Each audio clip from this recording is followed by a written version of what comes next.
Hello student, good morning. तो बेटा हमारा टॉपिक चल रहा था अभिक्रियाओं की रस समीकरण मिति, और इससे अगला टॉपिक है बिलियनों में अभिक्रियाओं की रस समीकरण मिति। तो बेटा हम अभिक्रियाओं की रस समीकरण मिति जो देखते हैं वो दो रूपों में देखते हैं। एक तो क्या होता है, जब किसी रासायनिक अभिक्रिया में क्रिया कारक और उत्पाद डायरेक्ट पदार्थ के रूप में ले रखें, तब ऐसी स्थिति में हम उस रासायनिक अभिक्रिया की आपके डायरेक्ट रस समीकरण मिति देख लेते हैं, यानी क्रिया कारकों एवं उत्पादों की डायरेक्ट मात्राओं के संबंध की हम बात करते हैं। परंतु हम जानते हैं कि रसायन विज्ञान में अधिकांश जो अभिक्रिया होती हैं वो डायरेक्ट पदार्थों के मध्य न होकर और उन पदार्थों के पहले विलयन बनाए जाते हैं। आ रही है बात समझ में? यानी किसी एक पदार्थ के विलयन को दूसरे पदार्थ के विलयन में मिलाने पर होने वाली अभिक्रियाएं जो हैं वो संख्या में अधिक हैं। तो अब ऐसी स्थिति में हम क्रिया कारकों एवं उत्पादों के मध्य मात्रात्मक संबंध जो देखेंगे वो विलयनों में अभिक्रियाओं के रस समीकरण मिति के रूप में देखेंगे। आ रही है बात समझ? क्योंकि अब प्रश्न ये उठता है कि किसी विलयन में उस विलय पदार्थ की कितनी मात्रा उपस्थित है। किसी विलयन में यानी किसी विलयन के निश्चित आयतन में कितना विलय पदार्थ घुला हुआ है, ठीक है, और यही उसके सांद्रता के रूप में व्यक्त किया जाता है। ठीक है, तो बच्चों हम वास्तव में अभिक्रियाओं की रस समीकरण मिति जो है उसको अब विलयनों की अभिक्रियाओं की रस समीकरण मिति के रूप में देखते हैं। तो मैं कहूंगा कि विलयन में विलय पदार्थ की मात्रा विलयनों में विलय पदार्थ की मात्रा क्या कहेंगे?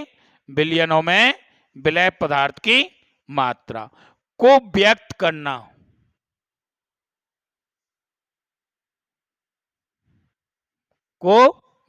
करना ही आपके विलयन की रस समीकरण मिति कहलाती है।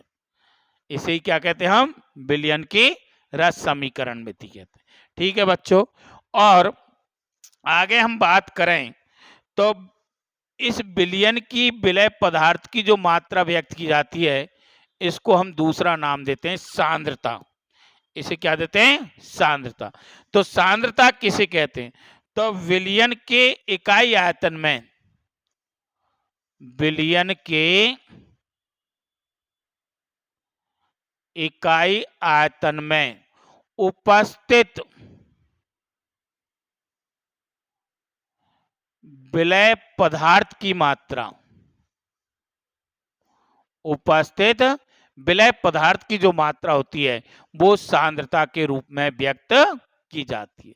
आ रही है बच्चों समझ में?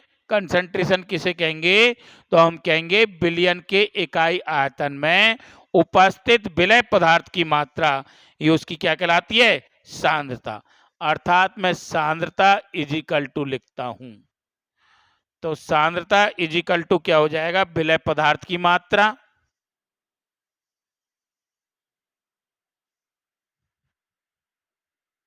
विलय पदार्थ की मात्रा अपॉन होगा विलयन का आयतन। विलयन का आयतन,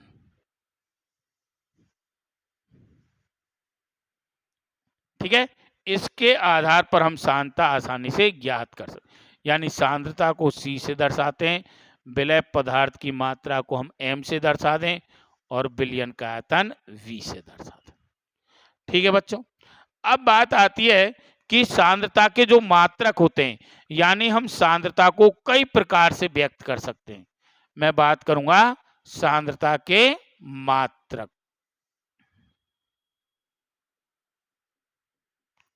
तो विलयन की सांद्रता जो है वो कई प्रकार से व्यक्त की जाती है, यानी सांद्रता को हम कई प्रकार से व्यक्त कर सकते हैं। ठीक है, और निम्न मात्रकों के द्वारा हम व्यक्त कर सकते हैं। हालांकि बच्चों आपके तो एक दो ही मात्रक दे रखे हैं, ठीक है, एक मोलरता दे रखा है, एक मोललता और एक नॉर्मलता और एक द्रव्यमान प्रतिशत, जबकि सांद्रता के बहुत सारे मात्रक होते हैं, यानी करीबन 11 मात्रक होते हैं। कितने मात्रक होते हैं? 11। लेकिन आपको तो हम उनकी जानकारी देंगे जो आपके दे रखें और सिंपल उसमें, ठीक है। परंतु मैं आपको बेसिक जानकारी और देना चाहूंगा एक्चुअल में क्या होता है। अब हम बात करें बिलियन, भाई मात्रकों की तो हम जब बात करेंगे पहले हमें ये पता होना चाहिए बिलियन किसे कहते हैं। भाई हमें तो यही जानकारी नहीं है बिलियन क्या होता है। बात समझ रहे हो मेरी? बहुत से बच्चों को तो अभी यही जानकारी नहीं है कि बिलियन क्या होता है, ठीक है। तो बिलियन के लिए हम कहते हैं दो या दो से अधिक, दो या दो से अधिक पदार्थों का समांगी मिश्रण। क्या कह रहा हूं बच्चों मैं? दो या दो से अधिक पदार्थों का समांगी मिश्रण क्या कहलाता है? बिलियन कहलाता है, ठीक है।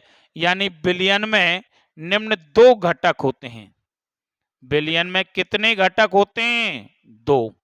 पदार्थ तो दो या दो से अधिक हो सकते हैं, परंतु वो दो ही घटकों के रूप में रहते हैं। पहला घटक कौन सा होता है बच्चों? विलायक। दूसरे घटक का क्या नाम है? विलय। दूसरे घटक का क्या नाम है? विलय। इजिकल टू तब जाके बनता है बिलियन। अब हमें कैसे पता चले साहब कि कौन सा पदार्थ विलायक के रूप में है और कौन सा पदार्थ विलय के रूप में? तो बहुत आसान है। यानी बिलियन में जिसकी मात्रा अधिक होती है, जिसकी मात्रा अधिक होती है हमेशा उसको क्या माना जाता है बच्चों? क्या माना जाता है? विलायक। और जिसकी मात्रा कम होती है, जिसकी मात्रा क्या होती है? कम, उसे क्या माना जाता है? विलय माना जाता है, ठीक है। तो विलयन का जो निर्माण होता है वो निम्न दो घटकों से मिलकर होता है। क्लियर बच्चों? अब आपके सांद्रता को व्यक्त करने के लिए कई मात्रक हैं, सांद्रता को व्यक्त करने के लिए कई मात्रक, लेकिन मैं आपको केवल उन्हीं मात्रकों की जानकारी दूंगा जो आपकी बुक में दे रखें। तो सबसे पहले तो मैं बात कर लेता हूं द्रव्यमान प्रतिशत की। किसकी बात करेंगे? द्रव्यमान प्रतिशत, ठीक है। तो अब हम बात करेंगे द्रव्यमान प्रतिशत। हाँ तो देखिए बच्चों, अब मैं बात करूंगा द्रव्यमान प्रतिशत। तो द्रव्यमान प्रतिशत किसे कहते हैं?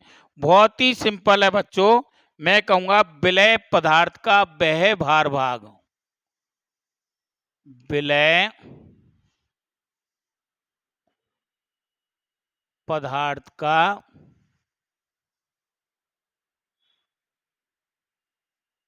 वह भार भाग,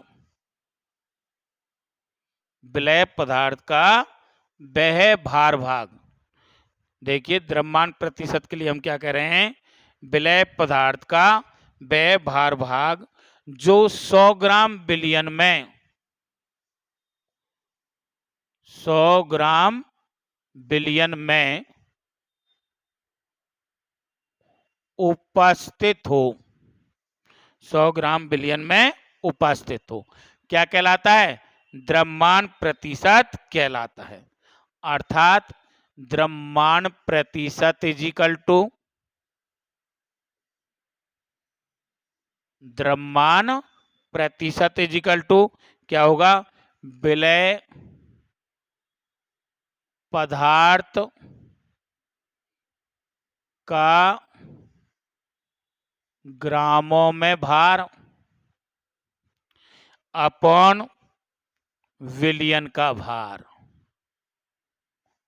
अपॉन विलयन का भार इंटू 100, इंटू क्या आ जाएगा बच्चों?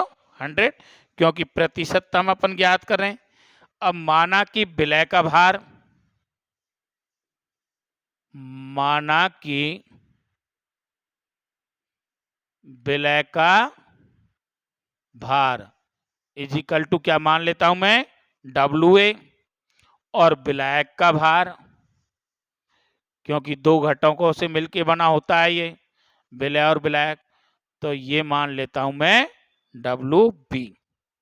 ठीक है, तो विलयन का कुल भार, विलयन का भार इज इक्वल टू क्या हो जाएगा बच्चों, WA प्लस WB। बात आ रही है समझ में? मैंने विलय पदार्थ का भार क्या मान लिया, WA, विलायक का क्या मान लिया, WB। अब टोटल विलयन का जो भार होगा वो किसके बराबर होगा, WA प्लस WB। ठीक है, तो अब मैं इस फॉर्मूला को आसानी से लिख सकता हूं, द्रव्यमान प्रतिशत यानी W/W इज इक्वल टू होगा WA upon WA plus WB into 100। इस फॉर्मूला की सहायता से हम किसी भी आपके क्वेश्चन में द्रव्यमान प्रतिशत आसानी से ज्ञात कर सकते हैं। क्लियर बच्चों? तो ये बात हुई द्रव्यमान प्रतिशत की। ठीक है बच्चों, बात आ रही है समझ में? किसकी बात हुई, द्रव्यमान प्रतिशत। अब अगला दे रखा है आपके मोलरता। सेकंड जो मात्रक दे रखा है आपके मोलरता, मोलेरिटी। अगला कौन सा है, मोलरता। तो मोलरता किसे कहते हैं, हमें देखना है मोलरता। तो हम कहेंगे किसी विलयन या 1 लीटर विलयन में, 1 लीटर विलयन में विलय के ग्राम मोलों की संख्या, ग्राम मोलों की संख्या क्या कहलाती है, मोलरता कहलाती है। 1 लीटर विलयन में उपस्थित विलय पदार्थ के ग्राम मोलों की संख्या। और आपको कंफ्यूजन हो ग्राम से तो इसको भी हटा दो, डायरेक्ट कह दो विलय के मोलों की संख्या क्या कहलाती है, मोलरता। अर्थात मोलरता इज इक्वल टू, देखता हूं मैं, मोलरता इज इक्वल टू, ठीक है, इसको कैपिटल एम से दर्शाते हैं। किससे दर्शाते हैं, कैपिटल एम। तो मोलरता इज इक्वल टू क्या हुआ, सीधी सी बात है, विलय के मोलों की संख्या, विलय के मोलों की संख्या अपॉन विलयन का आयतन। किस में लेंगे, लीटर में। विलय के मोलों की संख्या अपॉन क्या जाएगा बच्चों, विलयन का आयतन लीटर में। ठीक है, तो इसकी सहायता से हम मोलरता ज्ञात कर सकते हैं।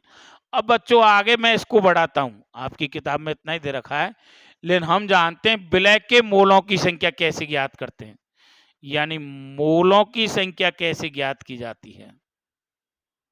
तो मोलों की संख्या इज इक्वल टू क्या होता है, विलय का ग्राम में भार, विलय का ग्राम में भार अपॉन विलय का अनुभार, विलय का अनुभार।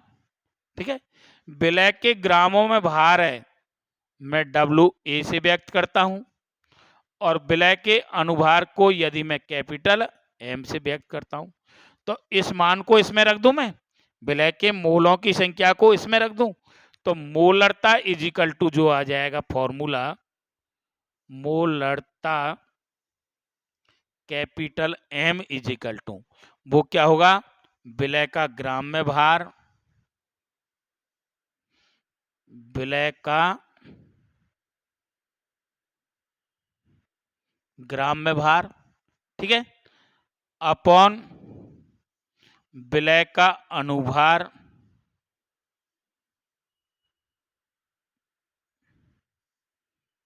इनटू बिलियन का आयतन लीटर में।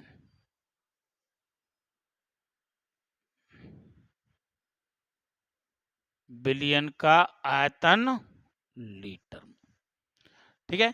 तो मैं इस फॉर्मूला को m इजिकल टू लिख सकता हूं डब्ल्यू ए अपन विलय का अनुभार एम ए और बिलियन का आयतन को b से दर्शा दें और ये आपके लीटर में या ml में दर्शाएं तो ये हो जाएगा W A upon M A into B M L और इंटू 1000।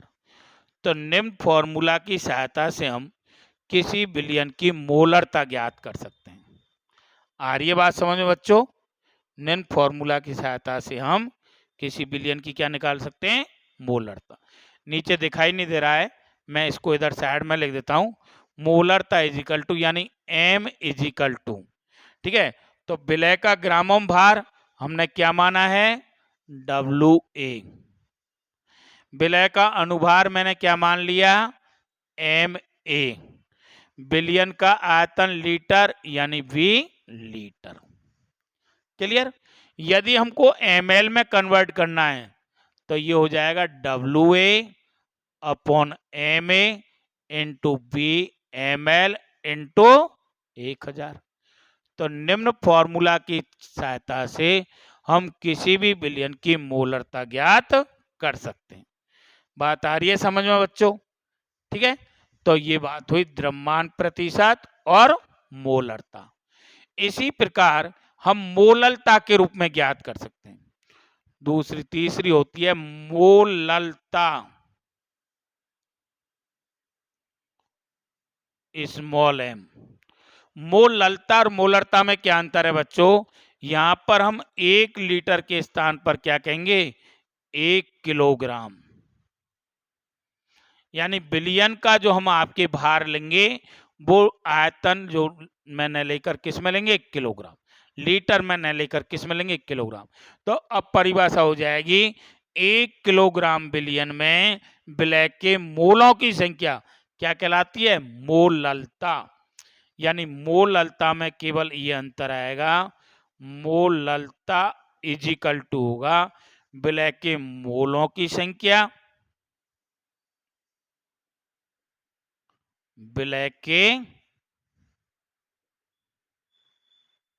मोलों की संख्या अपॉन बिलियन का आयतन किलोग्राम में।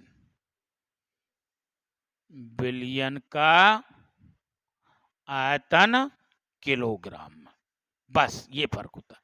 बाकी विलय के मोलों की संख्या इसके अनुरूप हम ज्ञात ही कर लेते हैं। ठीक है, तो ये आपके कहलाती है मोललता। ये क्या कहलाती है बच्चों? मोललता कहलाती है। बात आ रही है समझ में? आगे वही मोलों की संख्या ज्ञात कर लेंगे।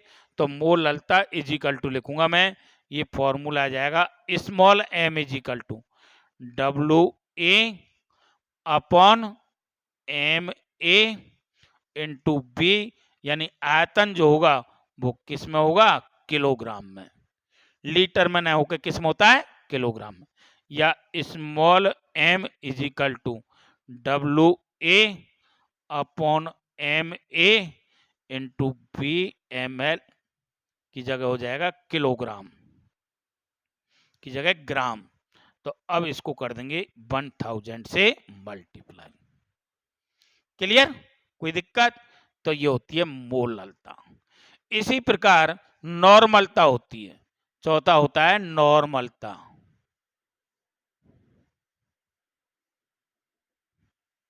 चार की बेसिक जानकारी देखें। नॉर्मलता में हम क्या कहते हैं? 1 लीटर बिलियन में या मोलों की संख्या की जगह हम कहते हैं ग्राम तुल्यांकी भारों की संख्या। ग्राम तुल्यांकी भारों की संख्या। बात आ रही है समझ में बच्चों? मोलों की संख्या के स्थान पर क्या कहेंगे हम? ग्राम तुल्यांकी भारों की संख्या कहते हैं। ठीक है। और अब मोलों की संख्या ज्ञात न करके क्या ज्ञात करेंगे, ग्राम तुल्यांकी भारों की संख्या, ग्राम तुल्यांकी भारों की संख्या। केवल ये अंतर आएगा, विलय का ग्रामों में भार, अनुभार की जगह हम क्या काम लेंगे, तुल्यांकी भार। अनुभार के स्थान पर क्या लेंगे, तुल्यांकी भार। तो विलय का ग्राम में भार अपॉन विलय का ग्राम तुल्यांकी भार लेते, यानी ये हम दर्शाते हैं कैपिटल एन से, और ये फॉर्मूला हो जाता है WA upon EA into B litre. ठीक है, यहां पर ये क्या है, ग्राम तुल्यांकी भार, ये क्या है, ग्राम तुल्यांक। ये फर्क होता है नॉर्मलता में। ठीक है, तो ये मात्रकों की जानकारी आपके शॉर्ट में दे रखी है। चारों मात्रकों की मैंने आपको बहुत ही संक्षिप्त में जानकारी दे दी। ठीक है बच्चों, तो कल हम इससे रिलेटेड कुछ क्वेश्चन कराएंगे आपको। ठीक है, इसको ध्यान से आप समझना। ठीक है, आज का वीडियो मैं यहीं समाप्त करता हूं। थैंक्स।